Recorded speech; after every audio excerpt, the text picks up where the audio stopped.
That is classic. Ladies and gentlemen, welcome to the Ham Radio Kids Table. We'll rent you the seat, but you'll only need the edge. This is not your grandfather's ham radio. What? That's what Mike did. Yeah, not really. What? He didn't have the... Thanks, Mike. A for effort. C's get degrees. C's did get degrees. Well, hey, welcome everybody. Welcome to the Ham Radio Kids Table. And tonight we're going to just jump right into it. We've got our friend Jason, KC5HWB. You might know him. He has a very small YouTube channel on Rumble. But Eric. On Rumble. That's true. It is small on Rumble. You're not wrong. I think we all have small YouTube channels on Rumble. But Jason is kicked off a what's the right word?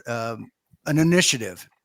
Initiative. I call it a project, but yeah, initiative works too. Or project here in amateur radio, and we wanted to get him on to get as much awareness to that as early as possible into this. So without further ado, let's just jump right into it and get going. Was that my cue? Yes, Jason. I'm sorry. Okay. I didn't know if you were going to play like another intro or something. Hey, so Jason, tell us about your new initiative project then.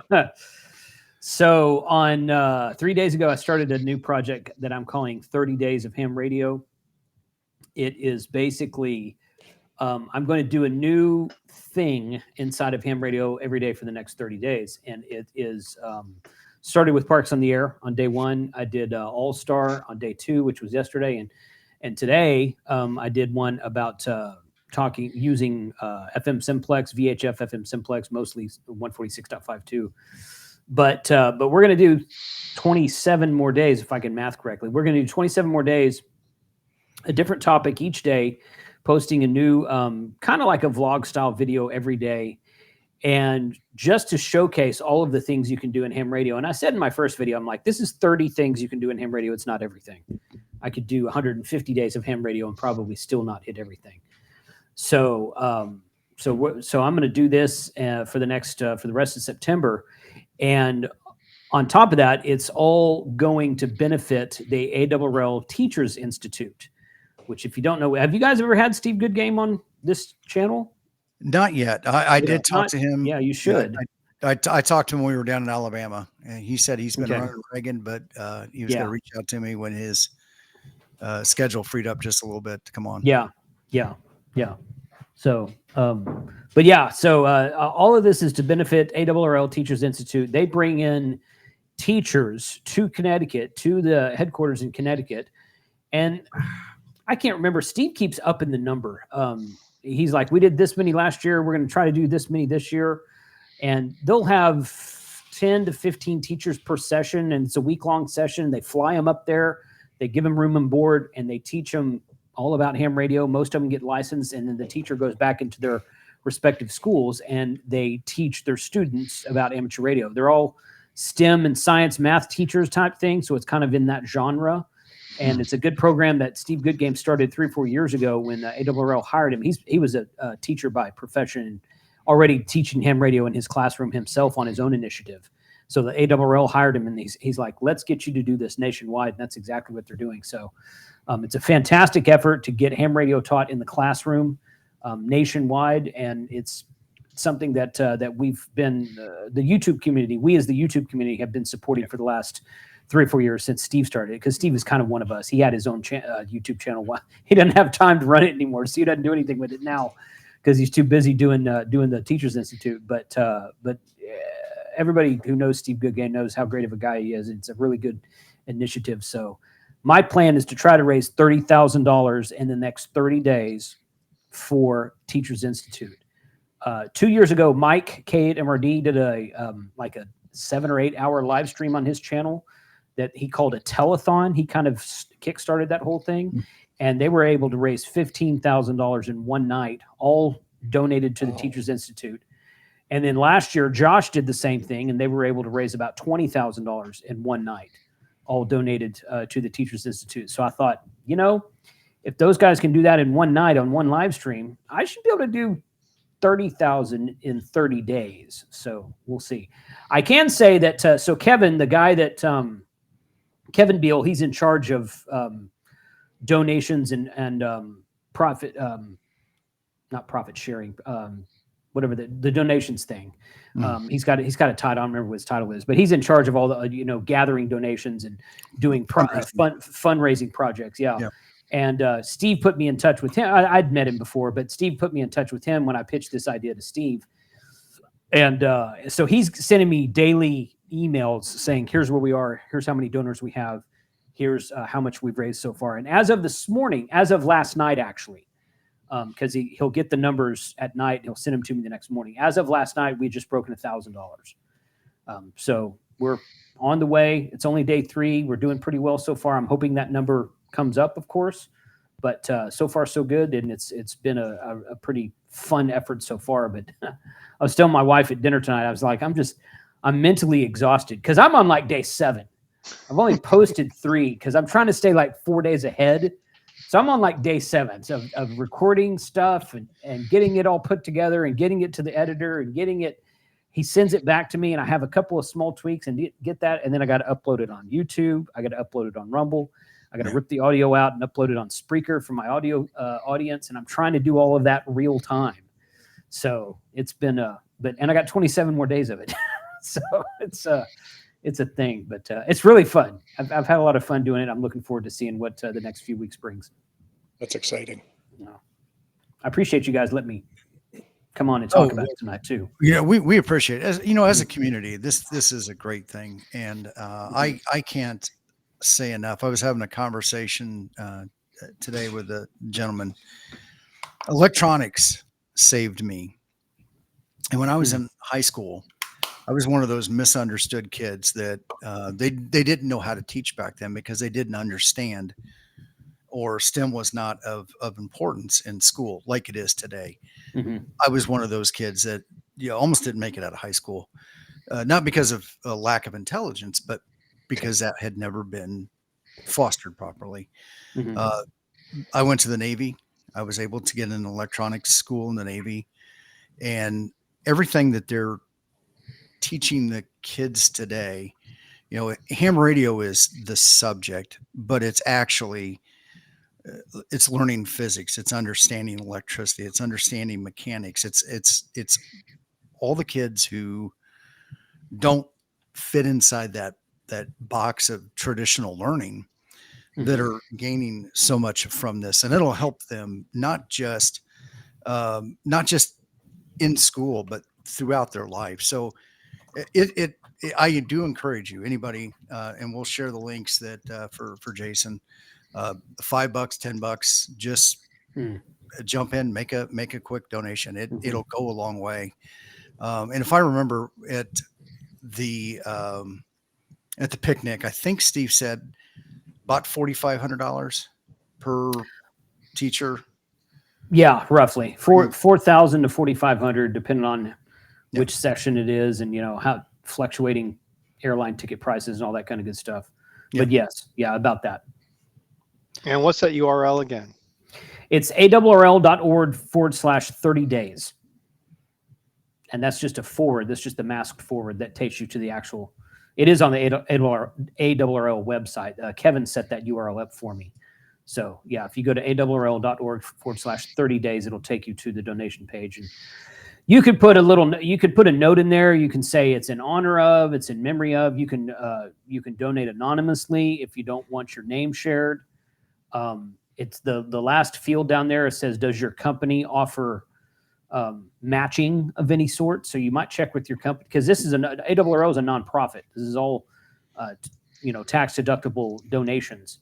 So if your company has any sort of nonprofit or tax deductible matching, that if you send $100, they'll match your $100 or something like that, then hey, look into that as well. So we've all worked for some companies like that, I think, but it will. But that is the correct link that Jeff is sharing in the chat right now.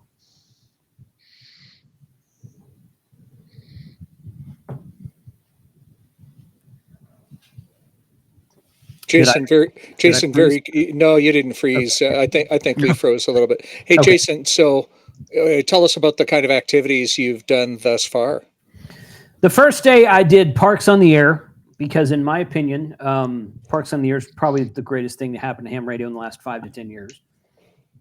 It's really, really reinvigorated HF radio, especially for those pesky old HOAs that people seem to buy houses in these days that didn't exist 20 years ago. So if you're in an HOA and you can't put up an antenna, go out to a park and people will actually want to talk to you. It's very fun. It's a very fun activity. If you've never done Parks on the Air, I'd like to welcome you to ham radio. I assume you just got your license or you've been living under a rock for the last few years. But Parks on the Air was day one. I talked about my All-Star system yesterday and just kind of about All-Star and how All-Star worked and how things were put together and how you could route stuff. There's a bunch of people on my All-Star server, and we've been talking back and forth for the last few days. I mean, I've had an All-Star server in the cloud for about 1.5 years now, and Kyle AA0Z and Freddie Mac KD5FMU were very big helps to me to get that up and running in the cloud server. And so we spend a lot of time on All-Star, especially on road trips. We'll get on All-Star. Tim gets on there with us. He's part of the All-Star system. And then today was about monitoring and using FM Simplex 146.52. In fact, I issued a challenge in my video today, and I said, basically, I was like, look, if you have a license, if you had a license for more than a month or two, okay, and you have a mobile radio in your car, or maybe you're about to put one in your car, turn one side of that radio to 146.52 and monitor it all the time when you're in the vehicle around town, especially on road trips. If you're taking a 3 or 4 or 5 or 10 hour drive somewhere, have 146.52 and don't just sit there and monitor it, but throw your call sign out every town you get to or every couple hours or something like that. We need to make 146.52 great again, to steal that term. But we just need to make it more active. We need to get on the band and use it a lot more than we have been. And it's a fantastic tool to keep in touch with people around you and that we just don't utilize enough like we used to. So I kind of issued a challenge in my video today. And I myself went out and did an activation today, and I was on 146.52 calling out, just throwing out my call sign every half hour or so. So didn't get anybody, but, that's okay. That's okay. I'll do it again tomorrow because if we all did that, then it wouldn't take too long for us to get a lot more activity on FM Simplex. So that's what today's video was about. This past hamvention, we ran over to that new park that's right around the corner from the fairgrounds. Mm-hmm. Mm-hmm. Right as people started flooding out. And we did a POTA activation from the park on 146.52. The one that's just right there up the road, and it looks like a visitor center or something. It's like an interpretive center for there. But so we just sat in the parking lot and activated that entity on 146.52 as that's good idea. And it was mostly people leaving the fairgrounds, for that day. Yeah, well, that's a good idea. It's a good idea. And 99% of the people were happy with it. There was a couple cranky old birds that didn't like it, but yeah, so be it. It's always going to be one in every crowd, but we activated Monsanto on 146.52 a couple of times actually, and we did a FM Simplex activation on 6 meters, 52.525.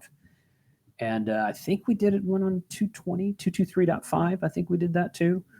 So you get that many hams together, and it's just it's a waste of resources if you don't activate some of the off bands. But 146.52, man, that's where we all need to be. So we're all, and if people say something, oh, this is the calling frequency. Okay, you want to have an hour long conversation, move up to 146.58 or 145.52. There's a group of hams around the Galveston area that hang out on 145.52. So you can QSY if you want to have an hour or two long conversation, but there's nothing wrong with that. But hey, with the lack of activity that frequency has these days, I think we ought to just use it as much as it's interesting. I don't see a problem. I mean, if you're going to have like a regularly established group of people talking on a simplex frequency, maybe 5.2 is not the frequency.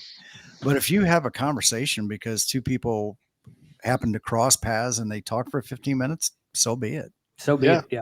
As long as they respect it, if somebody needs to jump in and use it, not a big deal. Yeah, I've been monitoring 5.2 for a few weeks now, and there are a few people that will stay on there and have a conversation. I don't mind. I know it's a calling frequency, but they're using it, so it's great. Right. You know, and yeah, the way calling frequencies work is it's a meetup spot, so you can QSY to another frequency and have longer conversations. And I understand the theory and the thought process behind that, and I think that's great.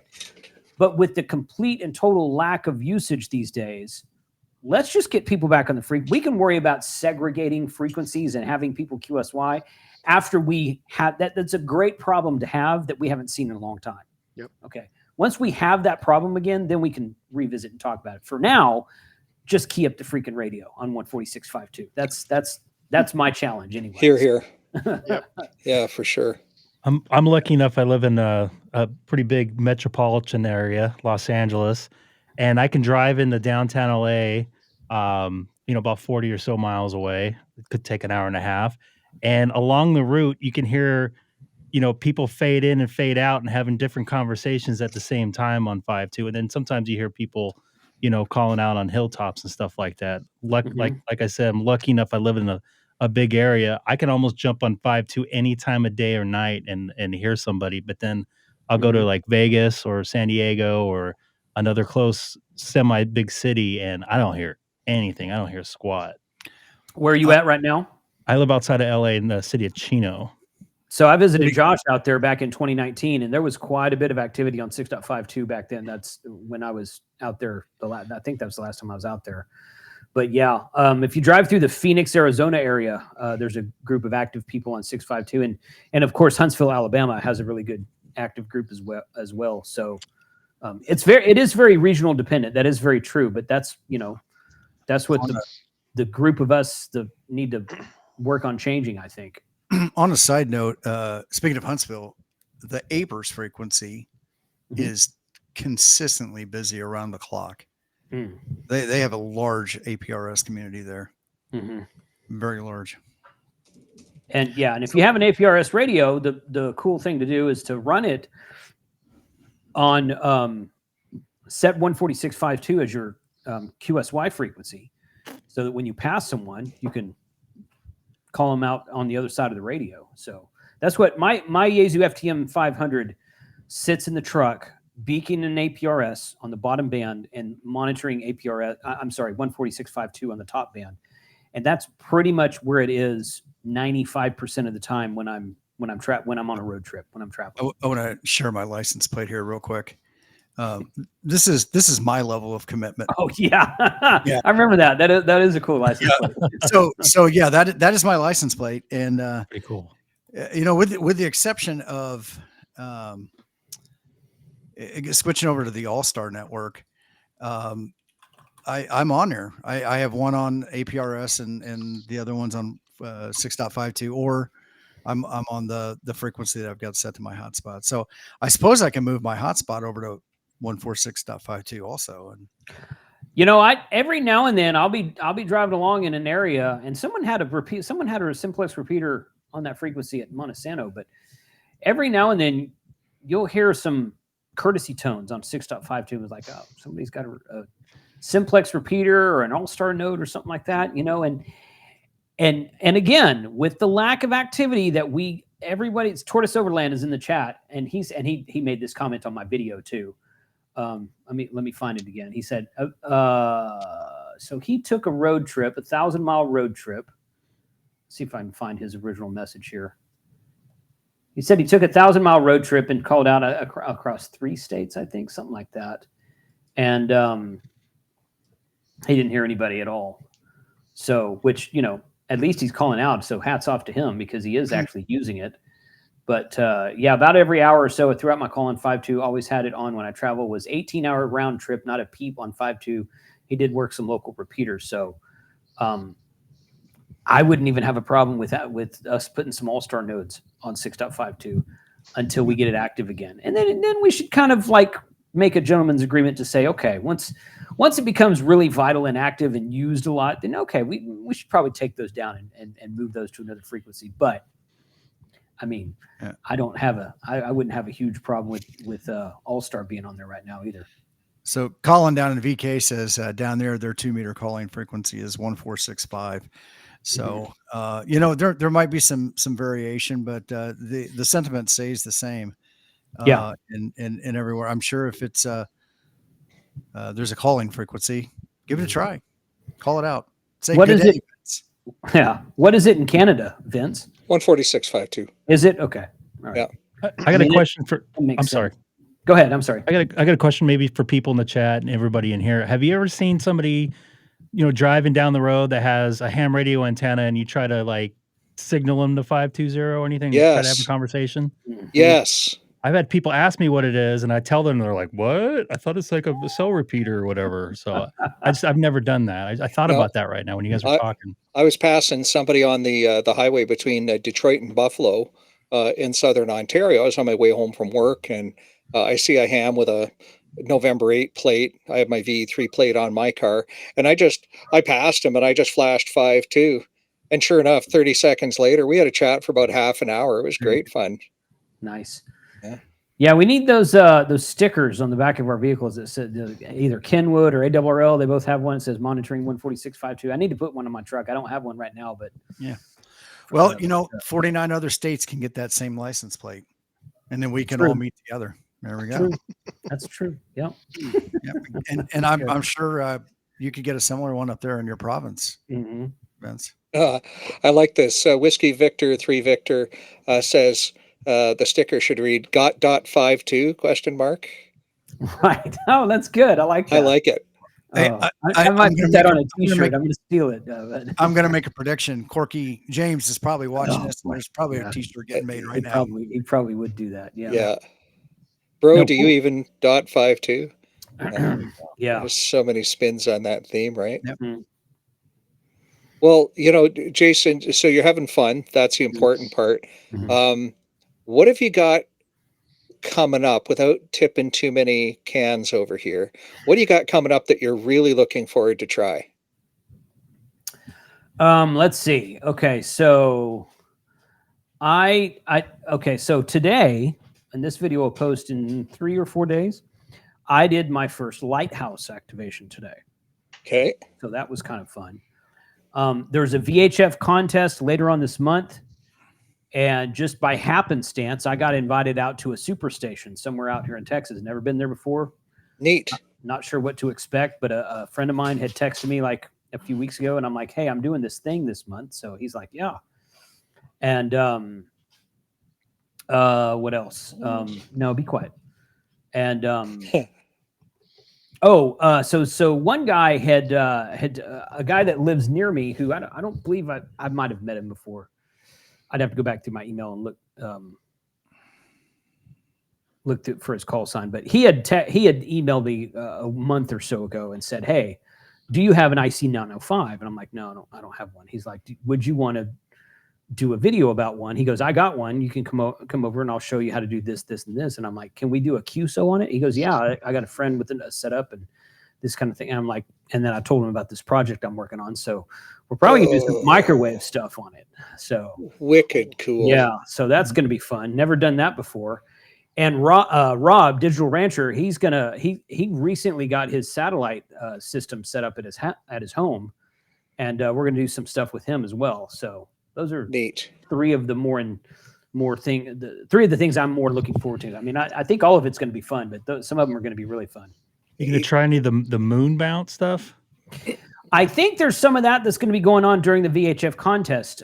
That's in a couple of weekends, I think. So yeah, I believe so. I've never done EME either, a rain scatter or meteor scatter. I've never done anything like that at all. So you got to have some pretty unique equipment to do stuff like that, and I haven't ever bothered to toy with anything like that. So, but yeah, we're probably gonna try that as well. Microwave is pretty cool. I was coming back from shooting a video in Ontario with Mike into MAK. It was a cross-border activation video. I remember that. And Mike's first CW contact with like anybody. That was funny. And I'm making my way back to the place where we're staying, my sister-in-law's house, coming along the top of the Niagara Escarpment just outside of Hamilton, Ontario. And there's a guy sitting there with 3 dishes on a great big huge tripod. And so I pull over naturally because I see his ham license plates. Oh yeah. At first, he's like, "Who's this crazy ass guy pulling over with a cloud of dust?" And then he sees my ICOM POTA Crew shirt and he starts laughing. Well, we get talking, and it turns out he's one of the more prominent in the Canadian microwave scene, and he was in the middle of doing a 78 gigahertz distance shot. Mm. So ICOM 705 is the exciter, and a 78 gig transmitter into a 2 watts into a 48 decibel gain dish. Wow. Do the math on 48 decibels and 2 watts, and you come out with an ERP of 156,000 and something. Ouch. Wow. He made the distance record a week later. The weather just wasn't quite favorable enough that day that I saw him. Mhm. Peter's a pretty interesting cat to talk to, needless to say. So you can do some pretty cool stuff on microwave. Mhm. What was his call sign again? I don't remember. I'm sorry. You can cook some food with that kind of wattage there. Oh, Oh, yeah. you can totally cook some food. Tim, I'll be able to look it up. Okay, yeah. I wrote about it and posted on QRP, so I'll go find it there. Okay. You start talking about quirky QRP, and James shows up in the chat finally. I'm telling you, he's probably already got the mock-up right now.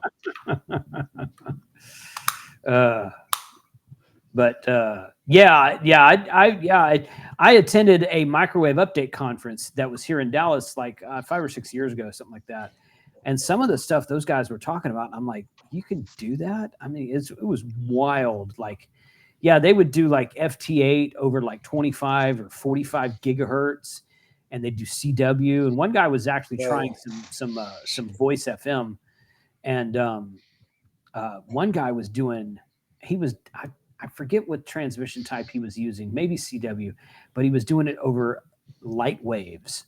It was like a nanometer band, and he was using laser light. Was he using light photovoltaic? Yeah. Some kind of light wave, and I'm like, all right. I was like, I've had interest in that. I don't think I've ever had that much time on my hands, but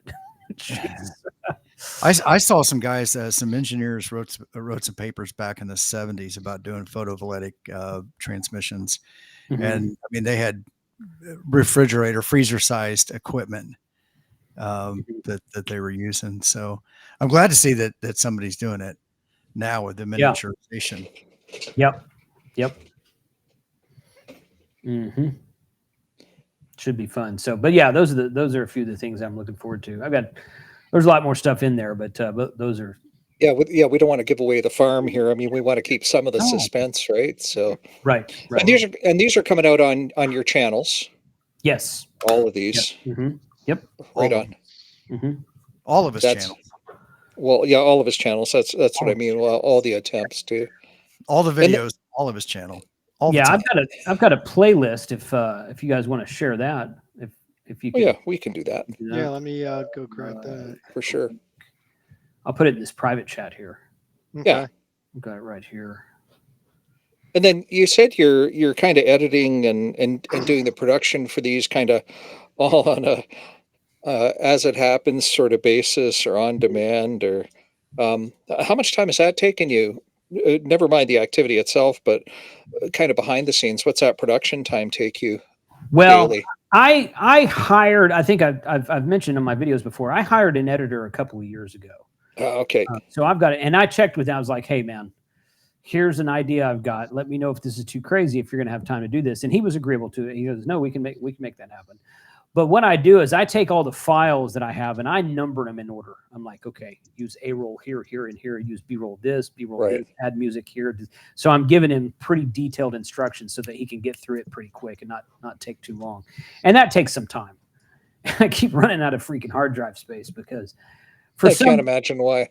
For some idiotic reason, when I built this is my streaming desktop that I brought to Galveston with me. I was sick of trying to work with the poor internet down here and my laptop, which is not as powerful as my desktop. So I packed up the whole streaming desktop that sits in my ham shack that I stream from every Sunday, and I brought it with me, and that's what I'm using. And it's fine. But for some who knows why reason, when I built this computer like 3 years ago, I put a 500 gigabyte hard drive in it because I'm an idiot. So it should have a 2 to 3 terabyte hard. My editing computer, what used to be my editing computer, my computer at home that does all my QuickBooks and all that kind of good stuff. It's got a 4 terabyte hard drive in it, and I've never filled that up. But this, for whatever reason, I cheesed out on this this streaming computer. So I keep running out of hard drive space, having to move stuff around here and there. So that takes time to do all that too. But yeah, the editing is not being done by me, but I am doing a pretty detailed job of kind of laying out the plan so that he knows exactly what I want. So Yeah, that takes some time. yeah, but you're effectively outsourcing the grunt work, but you've still got all the creative on your side, so Right. that frees up your time to do the activities. I mean, I don't know how many people realize this, but when I'm doing my editing, I'll go through my piece 7 or 8 times end to end, Mm-hmm. right? And so that 15-minute video takes me 2 hours to edit Mm-hmm. on a good day. That 1 hour video I just released, I probably went through it only 5 times. And some of it I just went through at accelerated speed because I wanted it to be a lifetime video, so it didn't need heavy editing. Yeah, there's quite a commitment there, so that's cool. Yep, there is. That's true. Right on. Vince, IRL. Yes, Vince IRL. His first IRL video just dropped, and that's the one where on my bike I crossed over the Continental Divide and into another province, and did an activation in backcountry on my new to me mountain bike.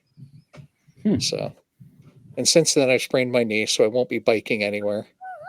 So I've got a list of videos here that I better get to that I can do here around the shack. So production out of up, but anyway. curiosity, speaking of the 30 videos, so we're all content creators here. So we know the process of going through this, but have you written 30 days worth of video ideas, or Yes. was it, or here's some topics and they'll spawn other videos for this? Cause that's quite a bit. I mean, I look at that and I'm like, I'm lucky to get a video out every couple of weeks now. I've been planning this for about 2 months, maybe 2.5 months, something like that. I don't remember exactly. So the first thing I did was I just jotted down a bunch. I just brain dumped a bunch of ideas, and then I went back and I said, okay, this is dumb. This is dumb. This is dumb. But I picked out the ones I wanted to do. And then I made a list of 1 to 30 and said, okay, on day 1, I'm going to do this. And day 2, I'm going to do this. And I've changed that. It's actually on a spreadsheet now, so I can change it up if I want to. And I've changed it up a few times. A good example is this weekend, there's a Hamfest in Arkansas, that Mina Hamfest in Arkansas, if anybody's ever been to that. I've never been to that. Been telling myself for years I wanted to go to that. Richard at Main Trading Company sent an email on like Monday or Tuesday of this week and said, hey, I'm going to Mina and here's what we're going to do. And I texted him, I'm like, what's the weather supposed to do? He's like, man, just go. Just don't even worry about it. I'm like, okay. So I kind of pivoted what I was going to do this weekend and pushed it off till next week. I was like, I'm going to go to a Hamfest. Because going to a Hamfest was not in my original plan because I didn't think I completely forgot that this Hamfest was during the month of September.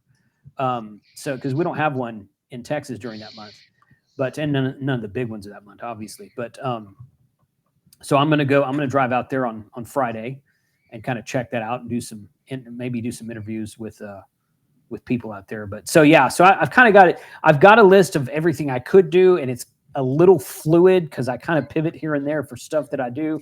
And like, I don't have a date set yet for Robert to do the satellite thing, but I talked to him like a month ago and he's like, oh yeah, let's do that. Let me know. He's totally on board. We don't have a date set up yet. We got to make sure that it's not freaking raining and something like that. And to cloud cover or something like that. So it's, get some good satellite passes going on. Does Rob let the rain bother him? I mean, stop him doing satellite. I mean, that's the guy that walks out in the middle of a bar with a satellite. Right. True. Now. Yeah. I mean, I don't know. In one hand and an arrow in the other. Yep. I don't know. The setup he has at home, I kind of doubt it, but I don't know. This is a question I'd have to ask him. Hurricane Lorena due this weekend. Well, I don't know that, I was reading about that the other day and it's not, It's not for sure, but I don't think it's going to come up here. But who knows? Who knows? Tell it to turn east and go bug Matt 84MQ instead of us. I don't know, something like that. You know, we have a thing here in Indiana about the weather. If you don't like the weather, wait 5 minutes, it'll change. I'm pretty sure it's like that everywhere. Yeah. So. Indeed. So our friend Jody, keeper of the hammies, says 30 ham activities a month might win an award for the most prolific content creator. We'll see. Sounds like the fix is in there, Jody. Is that what I'm hearing? Yeah. So Jason, asking the real questions now. So now that I've got content out on a bicycle and Ham Herder has got content out on a bicycle, are you doing any of these on bicycle? That's probably, I've had an e-bike for like 2 years, and I've been telling myself for that long that I'm going to go do bicycle mobile. What I really want to do is not necessarily bicycle mobile, but I want to find a park, probably like a national forest, because most of the state parks around me are not big enough to ride a bike through. I mean, you could ride a bike through it and be through it in like 10 minutes. So you can't get, and that one that Mike did was really good because Huntsville State Park kind of goes deep into the woods there, or maybe he was at the National Forest. I don't remember. And, but he's got a good area around there, to go. And I don't really have anything like that near me. So I've been wanting to do that for a couple of years, probably not during this series, but on the greater scale. Yeah, I definitely want to do that. Julian, OHASTN, he has a couple of really good videos about how he solar charged his e-bike with an up converter from Jenison. Jenison has an up converter that'll take like a 160 watt, I think it is, panel, and up convert it from like 18 or 20 volts that the panel normally does, and instead of converting it down to 13.8, it up converts it to like 52 volts. I'm giving this a high level description. There's a lot more to it than that. Yeah. But he said one time on one of his videos, he's like, I haven't plugged my bike in like a year and a half. He's like, I've been solar charging it, and I'm like, that's what I need to do. So that's neat. Yeah, it's a pretty cool thing. So yeah, I want to do something like that for sure. Yeah, cool. Jody, I expect a meme, my friend. On First the photo Ocho. activation on a pontoon bike, on a pond, or pontoon bike on a pond. Extreme photo activation, a new show on ESPN 8, the Ocho. All right, Cotton. All right, Cotton. That seems kind of ballsy, but let's do it. Yeah, let's do it. Oh boy, it's always good. Always good. Well, that's pretty neat. And so you're 3 or 4 days in. You're 7 days in now, but 3 videos released, right? Because you got some to do. And so your final video drops September 30th, end of the month. Yeah, I'm calling it 30 days, and I just kind of fit it into September just because it fits nicely, because September has 30 days. But during the videos, I don't say, okay, today is September 7th. I just say this is day 7. Yeah. So I kind of wanted to make it a little bit more universal so that someone watching it 6 months from now might still get, hopefully, fingers crossed, still get value out of it. And they're like, oh, sure. this is dated. Well, kind of dated, but not really. So kind of want to make it a little bit more universal fit than that. But yes, to answer your question, September 1 through September 30th is when the videos will all be posted. And then probably for the first week of October, I'm just going to sleep for like 6 days. So, well, you've with 30 thoughts of, and we always say ham radio is a hobby of 1,000 hobbies. Right. You still have 970 more. That's right. That's right. Yep. Well, and I've already got like 2 or 3 new ideas to do similar to this one. If it works out the way I'm hoping it does, then yeah. I told in my first video, I said my goal is to, well, I don't have really a number to hit, but I said for every new subscriber I get on my channel during this time, I'm going to donate a dime to ARRL, to the Teachers Institute myself. So just as an example, if I get 10,000 new subscribers in a month, which I've never done before, even with the size of my channel, I've never got that many in 1 month before.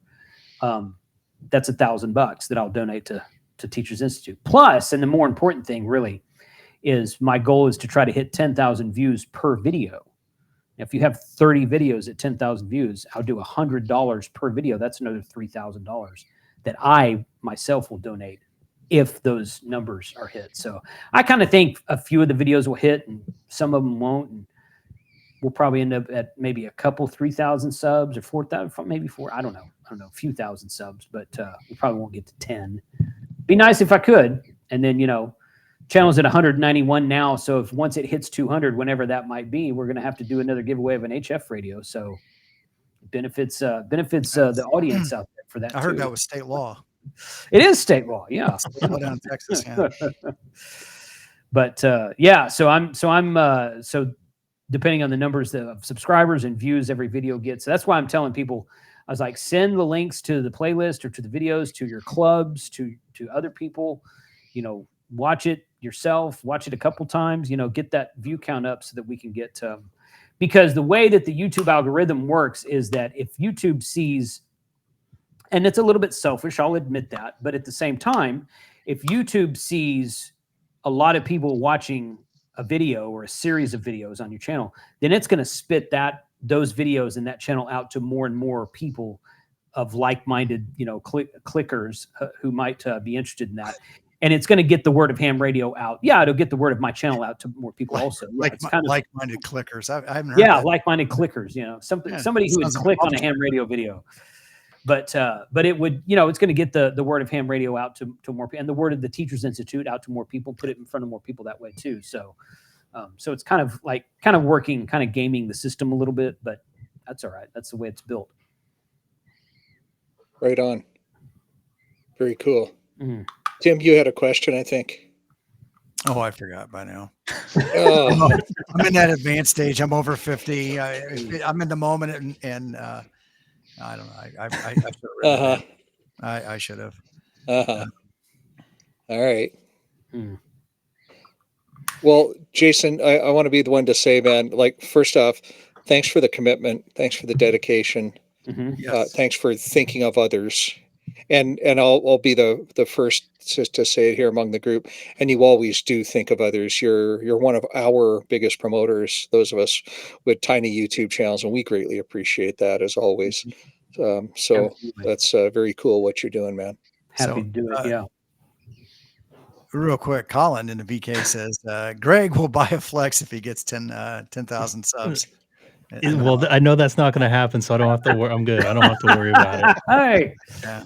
y'all make it But happen. if it does happen, maybe I will. Is that an AU 520 flex we're talking here, or flex 1500? Right. Yeah. Right. Yeah. I'll take it. Mm. It's weird how the algorithm, some months, I'll get a lot of views after I do a live stream, and then this month, something got shut off. It's so strange. Mm. Summertime. You think so? Around Christmas, it seems to be busier for some reason. Oh yeah. Yeah, that's true. I don't know if people are inside watching more, or it's just I've been trying to catch it, and I don't understand. As soon as I think I understand it, it changes. Hmm. So Yeah, I can see that. It's a fickle thing, the YouTube algorithm. I mean, there's no question. Yeah. Definitely I think they a keep it in fickle flux on purpose. Yeah. Yeah. I think you're right. Otherwise, the guys at vidIQ and TubeBuddy wouldn't have something to make new videos. It's true also. Right. That is true also. Yeah. And if you click on just one of their emails, it's amazing how many more you get. Yep. Yeah. Yep. Just post a Tesla video, Nate says. Oh, that's interesting. that seems to work. I think one of my highest watched videos, it was 160,000 videos, was me showing me my 5100 setup in my my Tesla. I'm like 4 days later, I look down, I had 50,000 views. I'm like, what? Wow. I've never seen that before. Mm. It's caught on. I think someone posted on X or something. I don't know, but it said a lot So of external use. On my overlanding channel, I posted a video of how I mounted the FTM 400 in the back of the Bronco, and I got quite a good viewing on that too. But I think a lot of that just happened to be that because the Bronco was brand new, At the time I got it, I was only a handful of people making videos about it that actually had one in their hands. And I think that was just people were interested on how to mount stuff in there when they got it. So got their hands on it finally. Mm-hmm. Yep. Well, Oh Tim, yeah, I see that 371,000. That's pretty. What? No, wait a minute. I was looking at the wrong one. I'm sorry. I was like, whoa. I don't have any of these wild ass successes. I mean, I dropped a little short the other day and it picked up 500 views, and 500 views is better than any of my almost every one of my other videos. So it's just, you take the wins where you get them, right? Mm-hmm. Yep. It's just that way. Well, so Tim, who do you think's got some show and tell for us tonight? Or ham and tell, I should say. I bet you do, Vince. You bet I do? I bet you do. Okay. Well, you got me. Do I need to unbiggen you? Yeah, why don't you do that? All right. So I am going to show off these. I just picked these up off AliExpress, and you can see the ruler there because I don't have a banana. These are UHF radios, and they're good for 400 to 520, and they're allegedly somewhere between, because the specs are written in the finest translated Chinese. They're either between 0.3 and 2 watts. They have a 1.1 amp hour, 3.7 volt battery in them built in. So you charge them by USB, and they hold 128 channels, and they're just the tiniest little things. They come with a little in-ear type arrangement for a speaker mic, but there's a speaker mic built into them. And I bought these because I wanted to, I'm blatantly ripping off now what N6ARA did. And ARRL built, he drafted up in his 3D modeling software a plastic payphone, and he embedded a little radio like this, the what's it called? The little APRS radio from Germany. Pico APRS? The Pico APRS, he embedded it into it. So I thought, oh, this will be cool. I can build up a little tiny plastic payphone thing and drop one of these radios into it. So these just arrived the other day. I'm still struggling with the software for it, but that's the joy of the finest instructions translated from another language to the language I read. But they're absolutely freaking tiny. That's just it. And these are called the Tango Mic 2 Deltas. If you go looking on AliExpress for them, nice little clip on the back. I haven't even pulled the plastic off yet. That's how new they are. Could we do that here? Yeah, go for it. Can we crank up your Okay. mic? Okay, wait a minute though. So, there's a condition. Well, we need somebody to go and make a donation on Jason's page. Yes. And tell us they've done that in the chat. And then I will peel the plastic off. I will peel off both plastics for $50 of donation, and I will peel off one plastic for $30 of donation. So you've got some time. The links are in the chat. I'm posting them again. Links are in the chat. Wow. There we go. I can't see music for this. I can't see this real time. We're just going to have to trust that people are going to do this. But okay. I can get a microphone, and I can get Mr. Boom camera here, nice and tight up in on it, and we can do this. We can do this. We have technology. Little ASMR. That's right. Hey. So Quirky QRP said he had these tonight, did you? No, I didn't know I was going to peel the plastic off tonight, but whatever. Yeah. Quirky says he had a couple of them, so that's interesting. Last week, Vince took one for the team and tore his antenna apart. For Meshtastic. He did. He took the 915 megahertz bent arm. I don't know what's the exact word for that, but it was a coaxial sleeve dipole. Right. The antenna itself is a coaxial sleeve dipole. But, yeah. I'm talking an antenna like this where it. The bent arm. I don't know the specific term for this setup other than a 90-degree antenna, but we validated that your standing wave is going to shoot through the roof when you're in that 90-degree Yeah. bend there, that curvature. It's got flexible coax in there, but it doesn't like it. We took it all apart. So, Tortoise Overland wants to know how much. So for $30, I tear off one plastic, and for $50, I tear off two.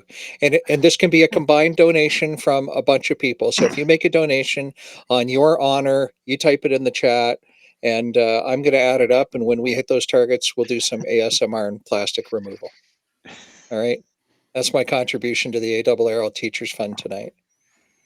Let's get that going. Well, they didn't know what they were getting themselves into tonight either, did they? No, they did not know. They did not know this was going to cost them some cold hard cash, but They're going to probably get complaints tomorrow. Yeah, no doubt. The plastic stays on for as long as possible. Great for resale value. Apparently, you didn't catch the part about these things are cheap as chips off of AliExpress. There is no resale value. These were these. I see them as low as $22 US a piece on AliExpress. I'll see if I can't find the link. US $100 done. Lee NA5T. Thank you, Lee. He's in the Lee. He's in the chat all the time. Okay, so here we go. Vince, I'm sorry, I missed it. Are those transceivers or mesh tastic? Yes. What are those? These are UHF transceivers. UHF. Okay. Yeah, UHF transceivers. So, okay. Before you do this, while you're setting up, I'm going to share. Once again, Meme Master Jody has done it here. Let me. Where to go?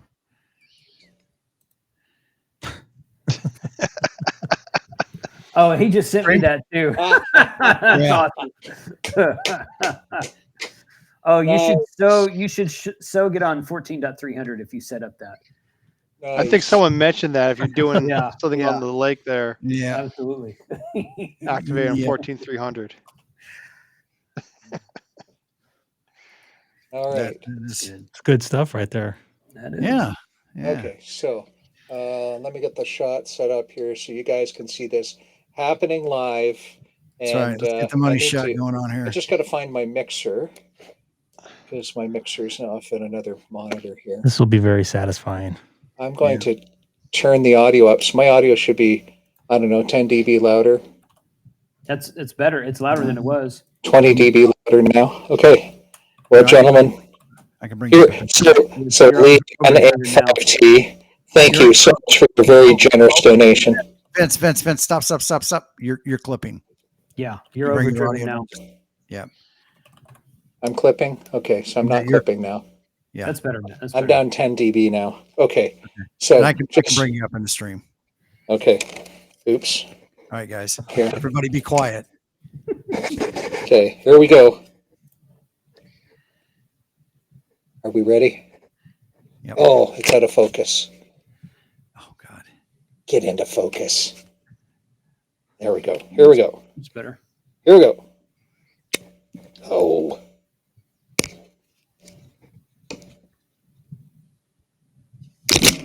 All right. There's one. I heard everybody collectively sigh after that. Yeah, right. Here we go. Smoke them if you got them. Here we go. All right. And there's the proof. They have been removed. Wow. I've had people. That's for you. Thanks, man. I've had people. Yeah, thank you. I've had people comment on videos saying if you leave the plastic on too long, it ruins the screen. I can tell you that's crap as a reseller. I can tell you that. Okay, yeah. I was like, they're like, you're leaving the plastic on, it's going to ruin the screen. I'm like, well.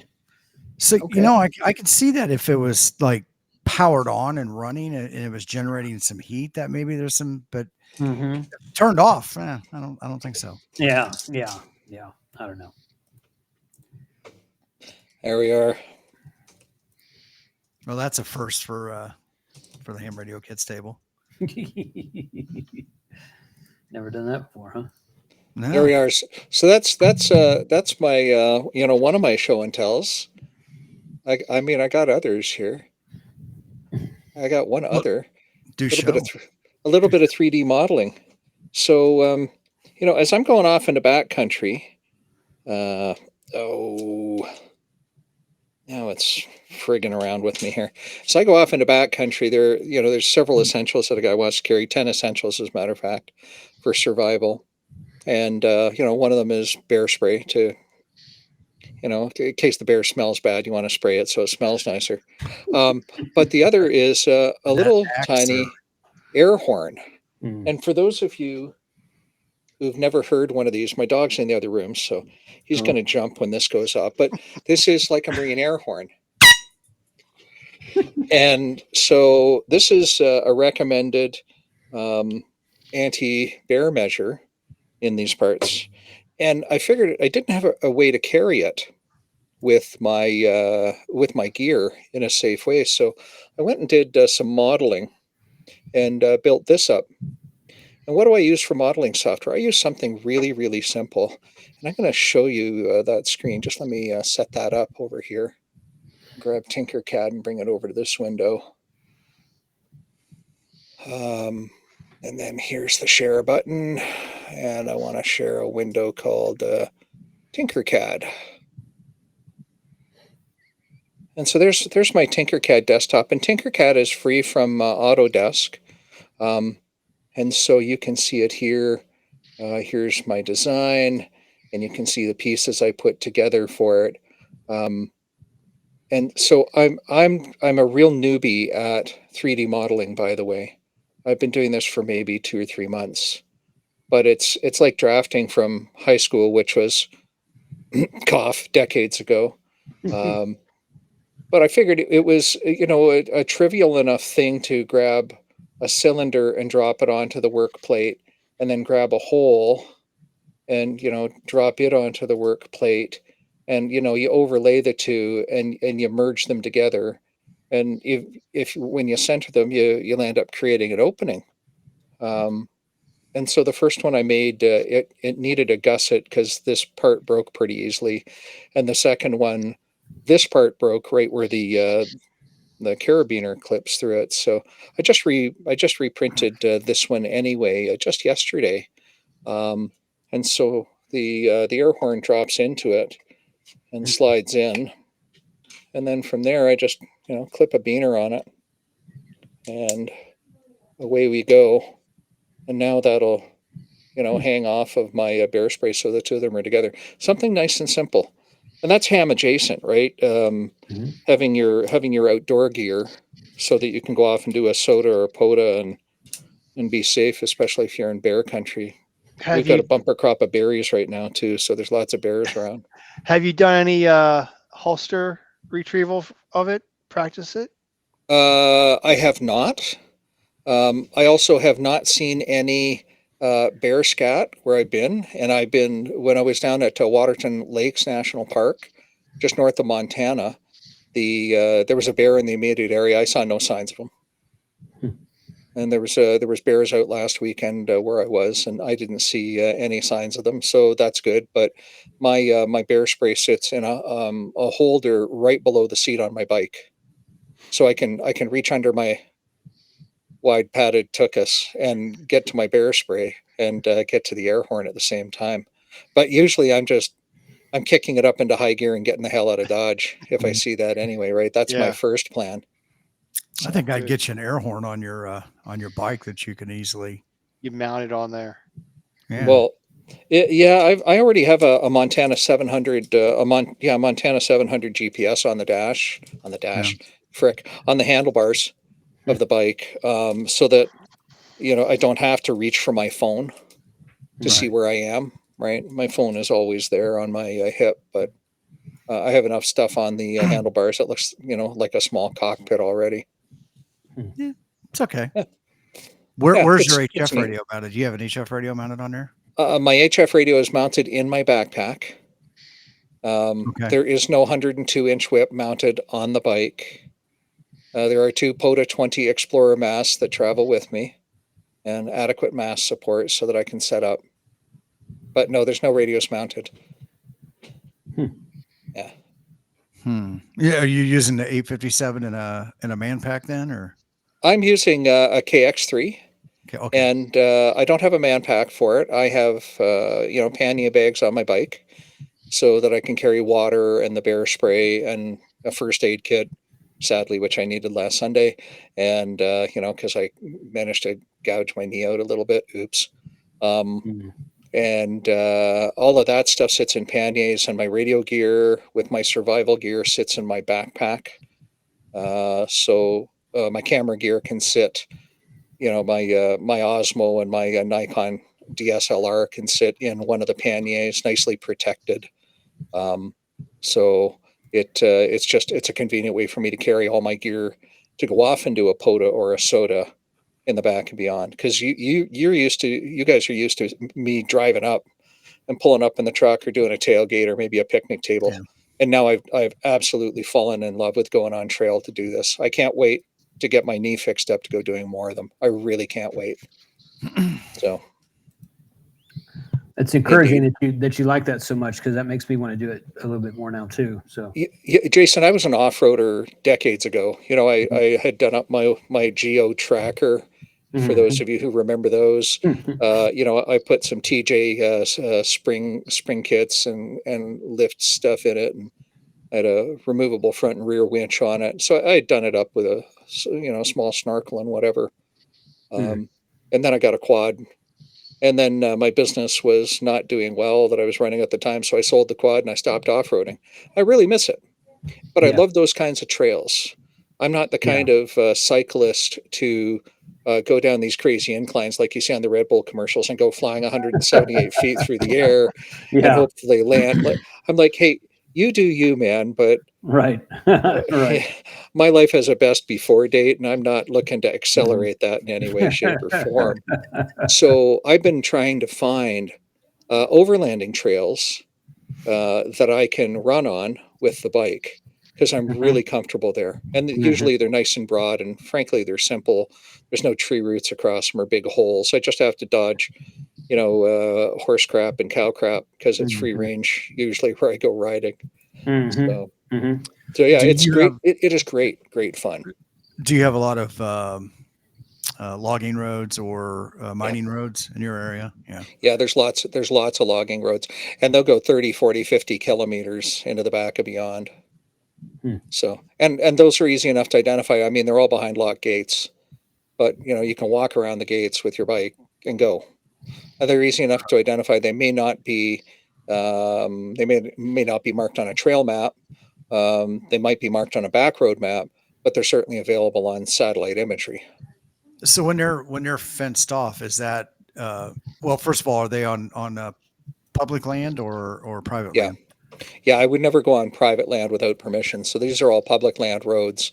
They're fenced off because there's oil and gas or harvesting, logging operations, either active or dormant in that area. So the roads were built by those companies, but they're on public lands.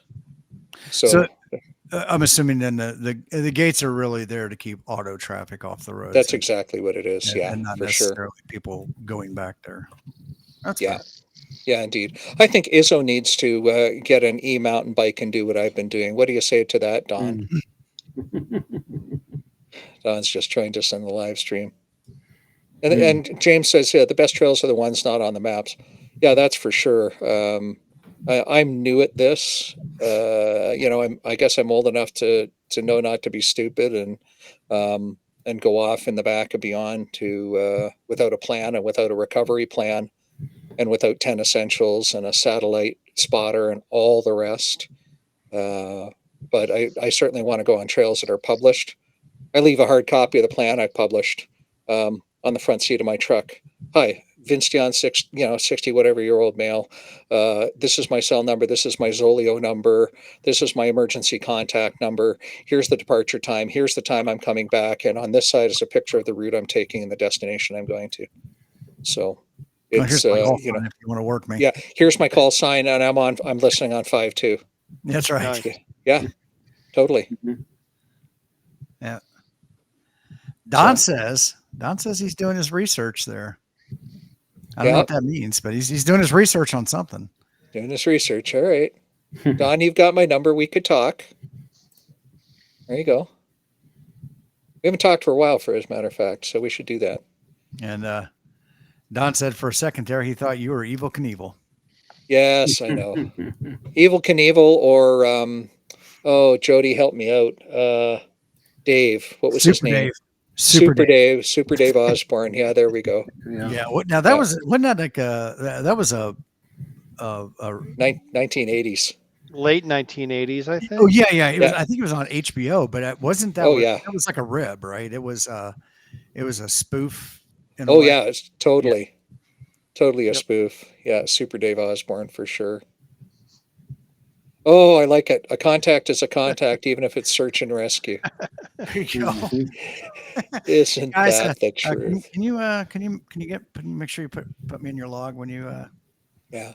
And yes, Jody, I am LAD channel ready. I carry 2 radios with me in addition to my HF. I carry my D75 because it has APRS. Even though Ham Harder thinks APRS isn't useful, I disagree. And I carry my VX7. My VX7 has been widebanded, so I can get onto any frequency I need to with it, and spare batteries, of course. Pepe also says that Tinkercad makes a very good impression at first glance, easy to use. Thank you for the recommendation, Vince. I will give it a try. Yeah, Pepe, glad you're joining us this morning from Switzerland. We're glad to have you here. Tinkercad is relatively easy to use, and you can do some circuit sim with it too. I haven't tried it yet. I really should do that. So when Robbie was on Whiskey One RCP, and he's a teacher, he's a VOTEC teacher. He was showing us some of that with the circuit design and everything. With I think it'll emulate an Arduino and allow you to design the circuits and test them, which is cool. Yeah, I should try that. Dave says I'm stable and good on the Z. Well, That's good to know. your report to search and rescue. Yeah, exactly. Well, good to know he's stable anyway. No, he's talking about you. Oh, Yeah. got it. Yeah, there we are. You're for search and rescue. So you can get your contact. You can report that you're stable and that you're good on the Z. Yeah. Yeah, even SAR is a contact for sure. I mean, one of the contacts, I was out a month ago, and I don't know, it was early August, the first one of these that I did, and it took 2.25 friggin' hours to get my 10. And, every one of us here on this channel, we're used to, the YouTube effect. People have us in our ham alerts, and we're very grateful for that too, by the way. I'm real used to getting my 10 in about 15 or 20 minutes. And I'm a very impatient person in real life. Like, I've got all kinds of patience, but I just don't want to wait for it. It took 2.25 friggin' hours that day. And so I'm tuning through sideband, and I hear, oh, we're taking early check-ins for the Elecraft net. I'm on an Elecraft radio. It's a contact. There you go. Any contact is a contact, right? Yep. So there you go. You can be an old overweight guy like me, and you can still go do POTA in backcountry. You just have to, be prepared. I never experienced the YouTube effect on for POTA until last year at Huntsville, when I sat down with Mike K8MRD, and him and I did a POTA from his campsite early in the week before everybody started showing up. And I think I logged 100 and some contacts in, I don't know, a couple of hours or whatever it was. And that was him and I passing the mic. So that was definite. I do get a fair amount of contacts now, which is nice, when you're not having to call CQ for forever and a day. Yeah. But I think I would say this. I think a lot of that just comes from being active. There's a group of hunters that are there at the time I go out almost every night. That's their nightly routine. They're usually between 7 p.m. Eastern and 9 p.m. Eastern. They're POTA hunting. And I think that just as much as they are there hunting, I'm there activating. James PZN is there almost every night at that same time. And so they're looking for a group of activators, and we're just looking for a group of hunters that are there. And I think that's that symbiotic relationship that we have in these. And Nate says one of these days he's got to get me on 40. So. Oh, and there's plenty of tutorials on Tinkercad. Back to that for a second. Yeah, thanks for that, George. Plenty of tutorials on the tubes. Yeah, for sure. That's great. Mm-hmm. Well, I've been talking for a bit with who's got stuff on the workbench. I mean, ham and tell. Sorry, a bit of a crossover there. Who else has got some ham and tell stuff? I haven't got anything new yet. So I did the video on apparently the Wio. The Wio tracker. The Wio. It's I called it the Whoa, but it's the Wio apparently. You have to embiggenate yourself. I am. So Meshtastic? This is Meshtastic. Okay. And this is the Dave had this with him at Huntsville. And Seed Studio. I got this. Yeah, it's Seed Studio. This is not the factory case that comes with it. This is a Alicat case.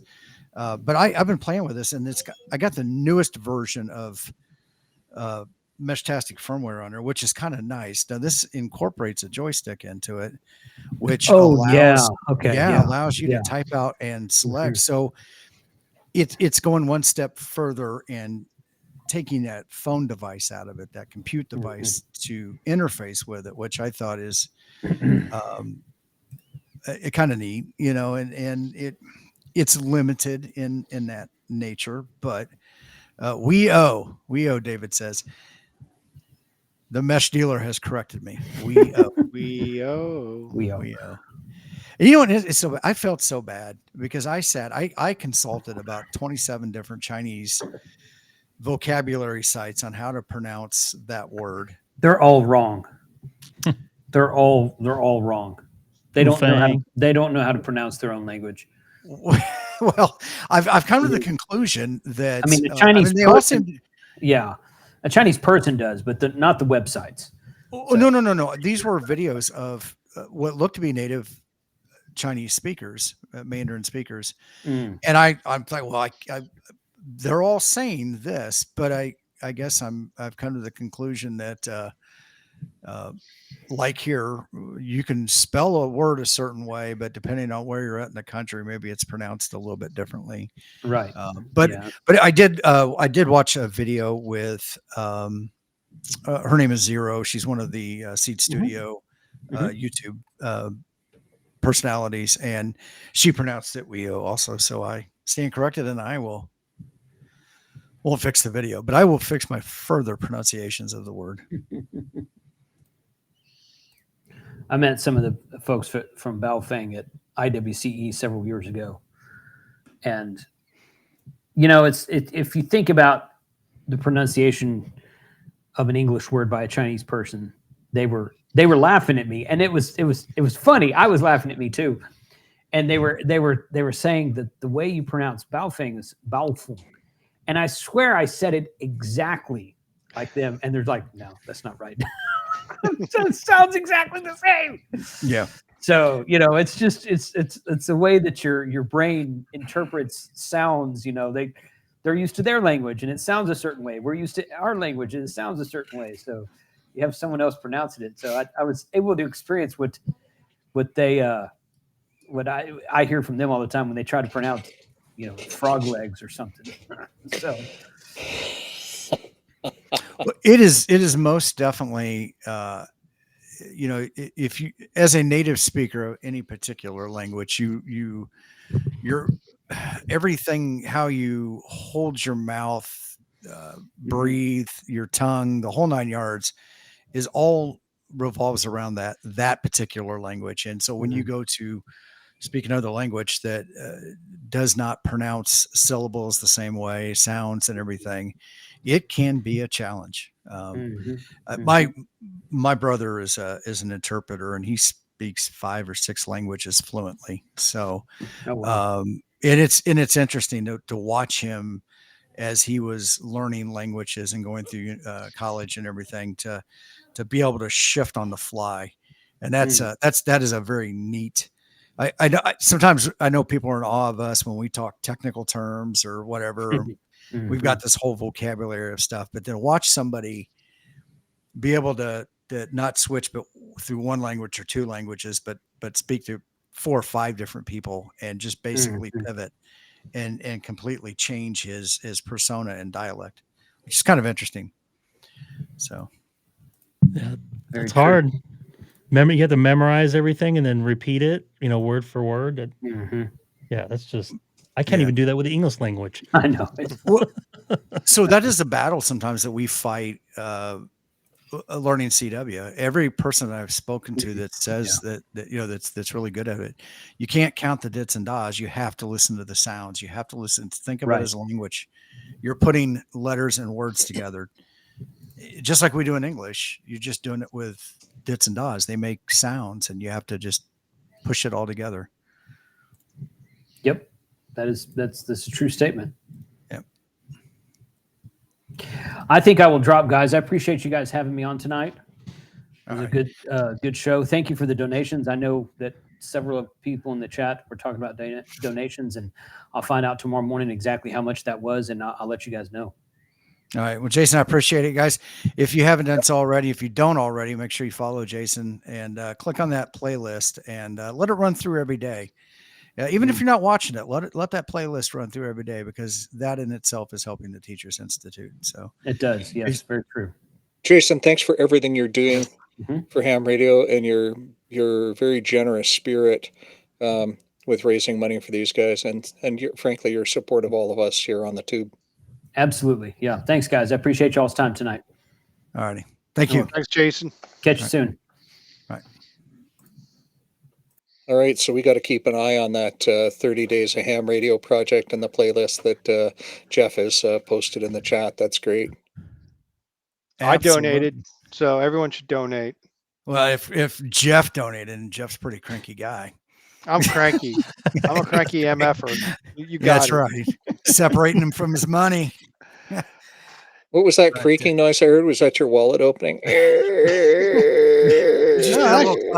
you see a little cloud of dust poof up there? I donated double the amount that I donated last year when Josh did it, I think it was. Yeah, I put in some money right around the time of Huntsville Ham Fest usually, because I can't make it down there in person, although I'd love to. Well, and I want to throw this out. We didn't talk about it with Jason. The form that this is being sent to is it's what's called a directed donation. So it doesn't go into the ARRL general fund. It goes specifically to the Teachers Institute, which is specifically used for Steve Goodgame's budget and getting teachers through their program. And so that's one thing. I know there's people out there and love them or hate them. I mean, everybody falls down on the different sides with the ARRL, but I will say this: what Steve Goodgame is doing, what the teachers are doing is not only good for the hobby, but it's also good for helping these next generations. It's kids, like I mentioned earlier, like me. Now they're better at identifying these kids and teaching to what they need now, but it's getting the teachers in there that are going to find the things that are going to interest the kids. If you need any examples, go back to the live stream that we did last fall with Josh and some of the administrators who have been involved in this program. Some of the kids there in New York City that they had on that came in, and they are excited to be there. They're teaching other kids, they're learning, and that all stems from having a way to teach them. And it definitely gets getting the resources to the STEM teachers so they can come in and teach it. Ham radio, once again, is not necessarily about saving the hobby, but it is going to benefit. The hobby will benefit from these people getting the exposure to amateur radio and learning about science and math and electricity and electronics and all the fun things out there that revolve around our lives, and so that they know how to do it and they're not relying on AI to to do it for them. There you go. That's my rub on AI.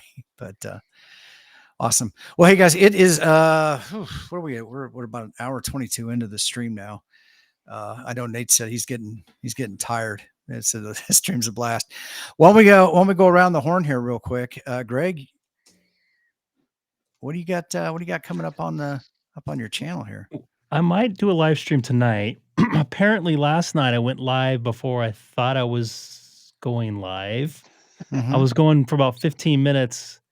I figured out what happened, but I was on like scanning through some music that I wanted to use and kind of picking my nose, but not really, coughing and looking weird on the camera. And so I'm going to try to, I don't know, I'll probably just try to do a normal live stream here coming up tonight or tomorrow.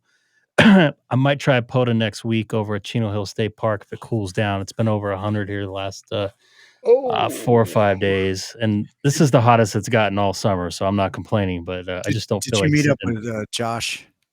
He was I have not yet. No. Yeah.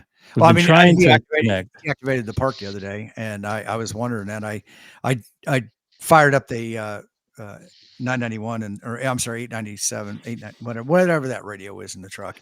I turned it on, and I couldn't hear him, but I tried. Yeah, the bands were kind of weird. Like the night that I thought the band was going to be quiet when we had that solar storm, it was like 15 meters was going crazy till like, I don't know, 9:00 at night or whatever my time. And I was making contacts with the East Coast. And then last night or the last 2 nights been dead. So I don't know. We'll see. There we go. Jamskin, he said it right there.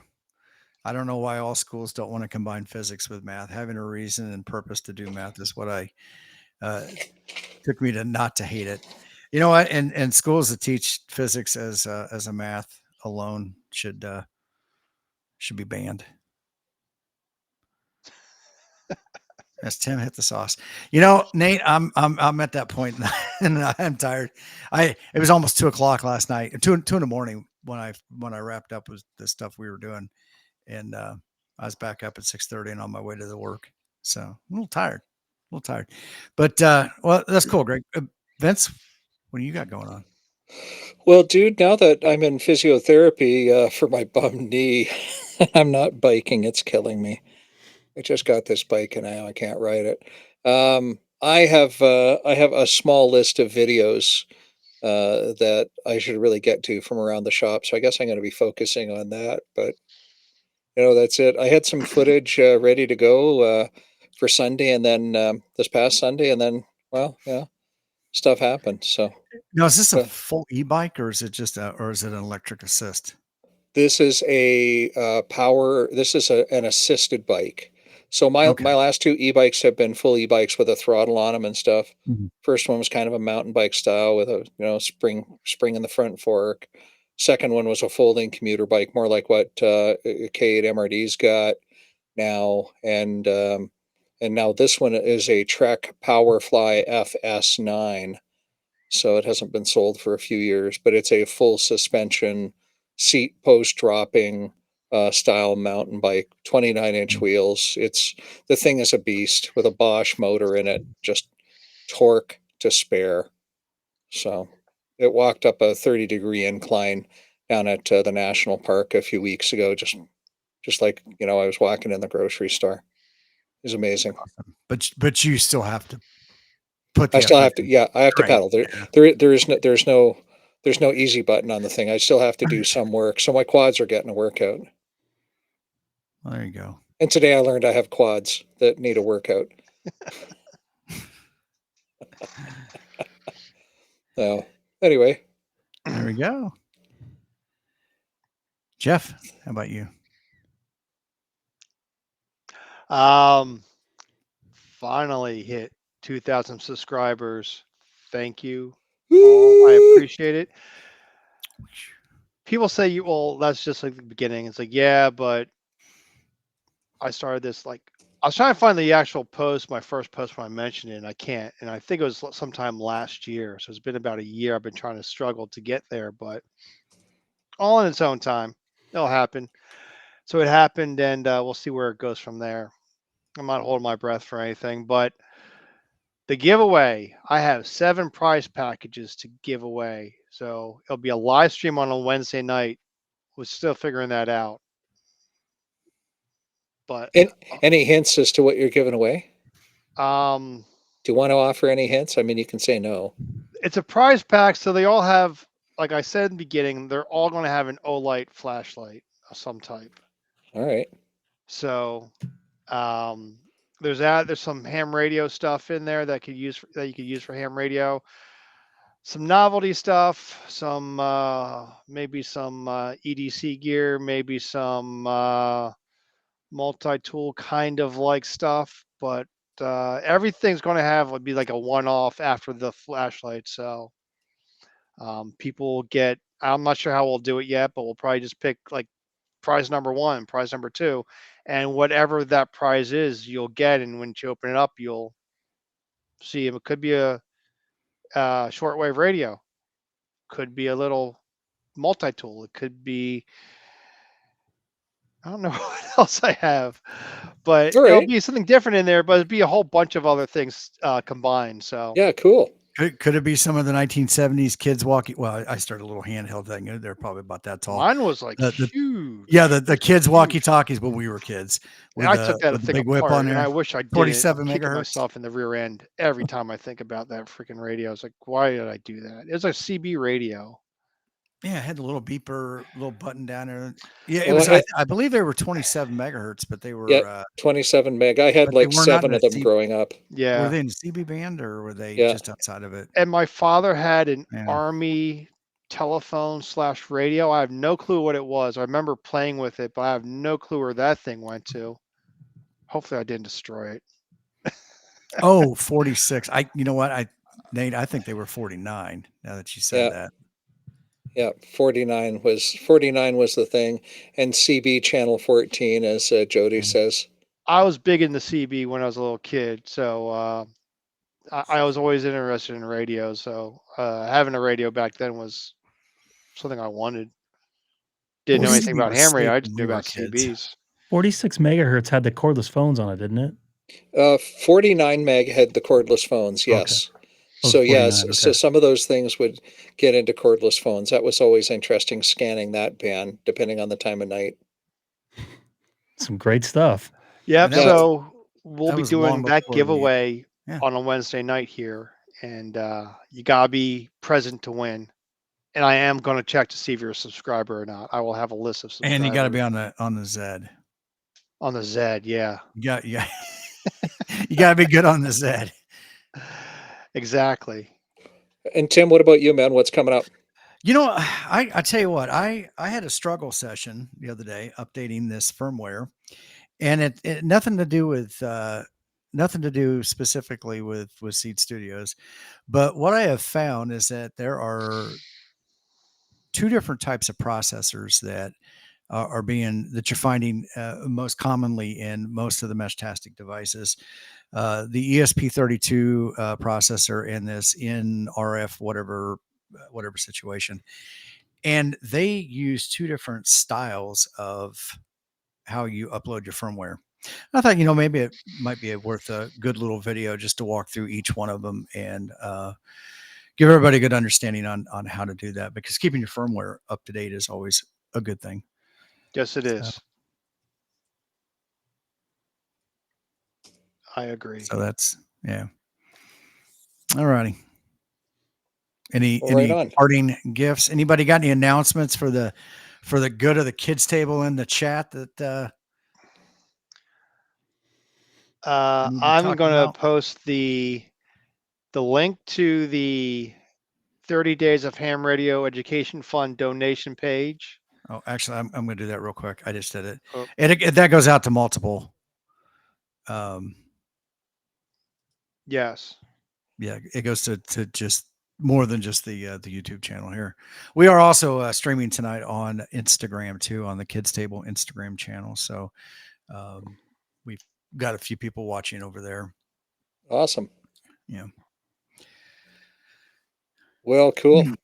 Well, hopefully we rented you the Uh-oh. seat and you, no. Yeah. No. I'm just going to follow right now, by the way. Dude, Dude, let's not start another incident where the White House gets burned down, okay? We're just not going to go there. Hey, Let's the stay friends. wasn't that the British? All right, Or was don't that Canadians? talk about my mustache. All right. Well, hey, everybody, thank you for joining tonight. It was a great stream. If you can, please swing by the page to donate to the ARRL and Jason's thing. And tomorrow night, we have premieres starting before, and then Coffee and Ham Radios is on at 8 p.m. Eastern. Josh will be live streaming his normal 5 p.m. Pacific, 8 p.m. Eastern, and Jason again on Sunday at 7 p.m. Central, 8 p.m. Eastern. And don't forget Greg, he'll be out a little bit later tonight, and he does all kinds of fun stuff on HF and shows people how to use the airwaves, but And how not to do it. and how not to do it. You never know what's going to happen on the air when Greg's streaming. Yeah. With a high noise floor. All right, guys. Have a great evening. 73. Sorry, 3. See y'all.